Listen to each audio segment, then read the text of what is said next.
Salut à tous, bienvenue sur notre nouvelle semaine pour notre challenge zéro déchet. Et oui, non, cette semaine encore une fois, pas d'effort. Cette semaine, je voulais vous parler de quelque chose que j'aurais dû vous parler déjà il y a 7 semaines. Effectivement, c'est la première action que moi j'ai faite, la première action que j'ai mise en place chez moi. J'aurais dû commencer par ça, c'est vrai. Bon, maintenant il n'est pas trop tard, on va le faire aujourd'hui. Donc vous voyez, on est dehors, on est devant chez moi, et je voulais vous montrer ma boîte aux lettres. Elle est belle, hein? Non, je rigole. C'est pas ma boîte aux lettres que je vais vous montrer, mais plutôt l'autocollant qu'il y a sur ma boîte aux lettres. Et oui, sur ma boîte aux lettres, j'ai un stop pub. Ainsi, mon facteur ne dépose pas les catalogues de ces grandes distributions. Et moi, on va être honnête, la plupart du temps, les publicités, on les reçoit, on les regarde à peine, et on les jette directement. Si j'ai besoin de quelque chose, je vais voir directement sur les sites des marques qui m'intéressent. Bon, il commence à se couvrir un petit peu, il y a quelques nuages. On rentre? Allez, suivez-moi.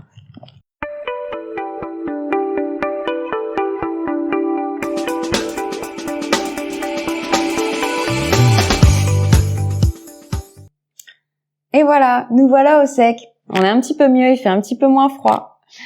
Donc, comme je vous disais, sur ma boîte aux lettres, j'ai un stop pub. Et ainsi, ça me permet de ne pas recevoir les catalogues des grandes marques de distribution, qui, il faut être honnête, la plupart du temps, finissent dans nos poubelles sans même être lus. Je voulais aussi vous inviter à dématérialiser au maximum votre courrier. Vos relevés de compte, vos factures d'eau, de gaz, d'électricité. D'ailleurs, en parlant de ça, je voulais faire une toute petite parenthèse avec vous. Mon fournisseur d'énergie, aujourd'hui, c'est WePlanet. C'est un fournisseur d'énergie 100% renouvelable qui est issu de producteurs et partenaires français, qui est sans engagement et leur service client d'ailleurs est basé à Lille. Très bon service client d'ailleurs, puisque lorsque j'ai changé de fournisseur, je n'ai eu aucune coupure. L'avantage, c'est qu'il est aussi sans engagement, donc si vous n'êtes pas satisfait, vous pouvez changer. Et surtout, ce qui a été pour moi le déclic, et je pense que c'est une assurance qualité plutôt bonne, c'est qu'il est numéro 1 des énergies vertes au classement Greenpeace. Si vous voulez, sans aucune obligation évidemment, je vous mettrai mon petit code de parrainage en dessous de la vidéo, ça vous permettra de bénéficier d'une réduction si vous jamais voulez y adhérer. Petite parenthèse fermée. Donc revenons à nos histoires de papier. Donc le stop pub, dématérialiser son courrier, ça c'est bien. Qu'est-ce qu'on pourrait faire aussi? Vous pouvez souscrire à des abonnements numériques. Vos magazines, vos journaux, tout ça. Aujourd'hui, on a toujours notre téléphone sur nous. Donc ça peut être aussi sympa de recevoir sur notre téléphone ou sur nos tablettes nos magazines préférés. Je vous invite aussi à refuser vos tickets de caisse lorsque c'est possible. De plus en plus d'enseignes le font. Je vous propose de recevoir vos tickets sur vos boîtes mail. C'est aussi une façon de ne plus avoir de papier. D'ailleurs, une petite astuce que je peux vous donner, d'ailleurs moi je le fais, dans plusieurs magasins aujourd'hui, j'accepte de recevoir mes tickets par mail. Effectivement, lorsqu'on fait des grosses achats, ça nous permet d'avoir notre garantie. Et ce que je fais aussi pour suivre mes comptes, c'est que j'ai une petite application sur mon téléphone où, sortie du magasin, je me note le montant et où est-ce que j'ai dépensé cet argent. Ça me permet plus facilement après de faire mes comptes. Voilà, petite astuce comme ça. Alors, qu'est-ce qu'on pourrait faire également? Donc, le stop pub, on en a parlé. On a parlé aussi des factures, de nos tickets de caisse. Eh ben, on pourrait aussi refuser les tracts dans la rue. Alors, je sais que de manière très gentille, on voit cette personne qui nous tend les tracts et on se dit « Ah, elle est dans le froid, tout ça, j'accepte son tract. » Oui, mais au final, on sait très bien que ça finit par être jeté, par être à la poubelle. Il vaut mieux refuser. Et un jour, on arrêtera d'avoir des tracts dans la rue. Je voulais aussi vous inviter à faire attention au papier que vous imprimez. Déjà, avant d'imprimer quelque chose, posez-vous la question si vous en avez réellement besoin. Et si tel est le cas, favorisez le noir et blanc. C'est toujours mieux pour notre planète. Donc voilà, mes petites astuces d'ailleurs, de petites réflexions, de petits engagements pour éviter de remplir, encore une fois, nos poubelles. Ça vous intrigue, tous les papiers à côté de moi? C'est quoi tous ces cadeaux? C'est tout pour moi. je vous propose de vous rapprocher, je vais vous montrer mes emballages cadeaux. Donc, comme je vous disais, ces petits paquets sont des emballages cadeaux, qui sont des furoshiki. Vous connaissez ce principe japonais d'emballage de cadeaux. Là, cette fois-ci, pas besoin de couture, juste de pliage, un peu comme des origamis. Donc, je vais vous en présenter 2 ou 3, afin que vous compreniez, c'est très simple.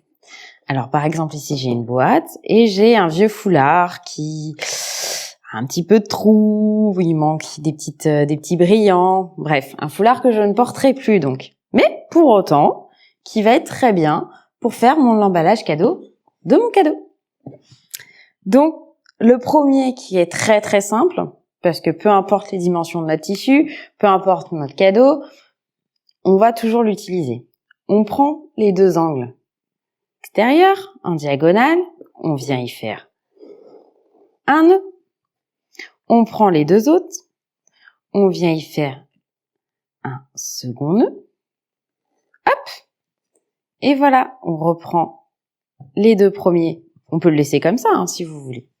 Mais sinon, on peut peaufiner en reprenant les 2 premiers, si comme moi, ils sont un peu longs, en faisant un second nœud, comme ça on est sûr qu'il est bien attaché. Hop. Et voilà, notre premier cadeau. On en fait un autre? Allez, je garde exactement la même chose. Hop, on va avoir un rendu un peu similaire. Vous avez vu à défaire, c'est pareil.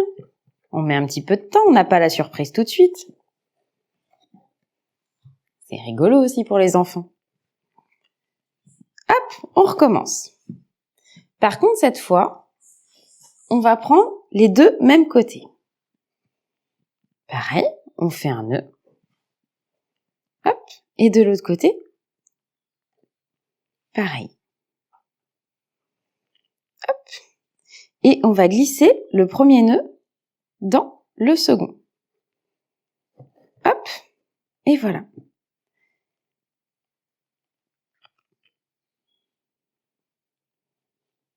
Et comme tout à l'heure, on peut refaire encore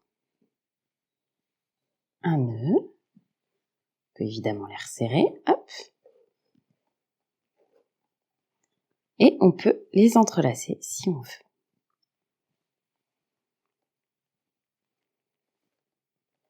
Et voilà. Bon, je vous donne une autre astuce aussi. Très facile. Allez, je change. On va prendre un tissu avec des paillettes.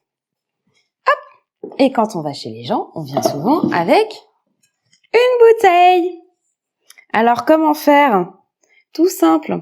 On la met dans un coin et on l'enroule. Hop. On récupère les 2 bouts et on fait un petit nœud pour emballer notre bouteille. Alors moi, mon tissu est un tout petit peu juste avec la taille de ma bouteille. Hop. Donc, je suis obligée de serrer. Si jamais, comme moi, c'est trop juste, vous pouvez prendre un petit ruban afin de vous aider dans votre nœud. Hop.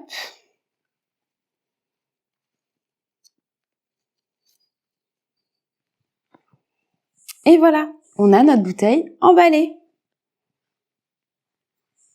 On peut même en faire de différentes couleurs. Et ainsi, hop, pas de déchets papier à jeter. C'est pas mal. Je vous invite à regarder d'autres tutos. Il en existe plein pour plein de formes différentes, pour des rectangles ou des plus petites choses. Bref, il y a plein de pliages différents. Et au moins, on n'utilise pas d'emballage papier. Voilà. Bon, je vous fais plein de gros bisous. Je vous laisse avec tout ça. Ça fait quand même pas mal de choses cette semaine. Donc, on n'oublie pas son stop pub. On dématérialise au maximum ses factures. On jette un petit coup d'œil à WePlanet si on est intéressé. On essaye de dématérialiser au maximum ses abonnements. Et si on a des cadeaux à faire, un petit peu d'origami. Et voilà. Allez, je vous fais plein de... vous croyez que j'allais pas vous le dire cette semaine, hein? On met des petits pouces, on met des commentaires, encore et encore. Allez, je vous embête pas plus longtemps. Je vous fais plein de gros bisous, je vous dis à la semaine prochaine. Ciao, ciao!